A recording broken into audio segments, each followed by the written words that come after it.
Hello viewers, আসসালামু আলাইকুম। আপনারা প্রায় সময় আমার কাছে জানতে চান যে আইএলটিএস স্পিকিং টেস্টটা আসলে কীরকম হয়, এটা কি অন্যান্য সব ইন্টারভিউজের মতো নাকি একটু ডিফারেন্ট। আসলে এটা বেশ অনেকটাই ডিফারেন্ট, কারণ আইএলটিএস স্পিকিং টেস্টটাকে সাধারণত 3 ভাগে ভাগ করা হয়, পার্ট 1, পার্ট 2, পার্ট 3। পার্ট 1-এ আপনাকে টুকটাক কিছু প্রশ্ন করা হবে, আপনার নাম জিজ্ঞেস করা হবে, আপনার পাসপোর্ট দেখতে চাইতে পারে, এইরকম কিছু। দেন একটা normal topic like robots, social media, favourite song, holiday, এগুলো নিয়ে আপনার সাথে কিছুক্ষণ কথাবার্তা বলবে।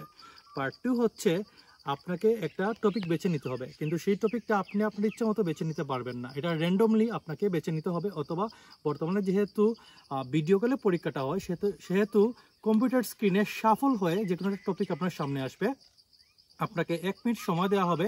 ওই 1 মিনিট সময়ের মধ্যে আপনাকে কিছু ওই পার্টিকুলার টপিকের উপর কিছু নোটস মেক করতে হবে। আপনাকে পেন্সিল এবং একটা ছোট্ট পিস অফ পেপার দেওয়া হবে। দেন 1 মিনিট পরে আপনাকে বলা হবে যে আপনি ওই পার্টিকুলার টপিকের উপর 1.5 মিনিট থেকে 2 মিনিটের মধ্যে একটা স্পিচ দেন, একটা মিনি প্রেজেন্টেশন।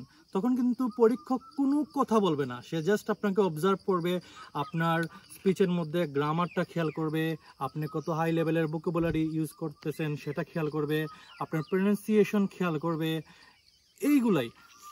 আর এরপরে যখন আপনি শেষ করে ফেলবেন, তারপরে যাবে সে পার্ট 3-তে। তো পার্ট 2-তে কিন্তু সে যেহেতু কোনো কথা বলবে না, পার্ট 3-তে আপনি যে কিউ কার্ডটা পাইছিলেন ওই কিউ কার্ডের উপর সে কিছু ফলো আপ কোয়েশ্চেন করতে পারে, এবং ওই টপিকের বাইরেও কিন্তু টুকটাক আপনাকে কিছু কোয়েশ্চেন করতে পারে। কিন্তু ওইগুলো পার্ট 1-এর মতো আপনি শর্টলি অ্যান্সার দিলে হবে না, একটু ব্রড আকারে আপনাকে অ্যান্সার দিতে হবে ইন ডিটেল।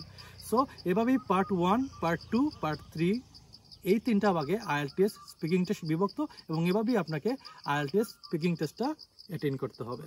থ্যাংক ইউ, আসসালামু আলাইকুম।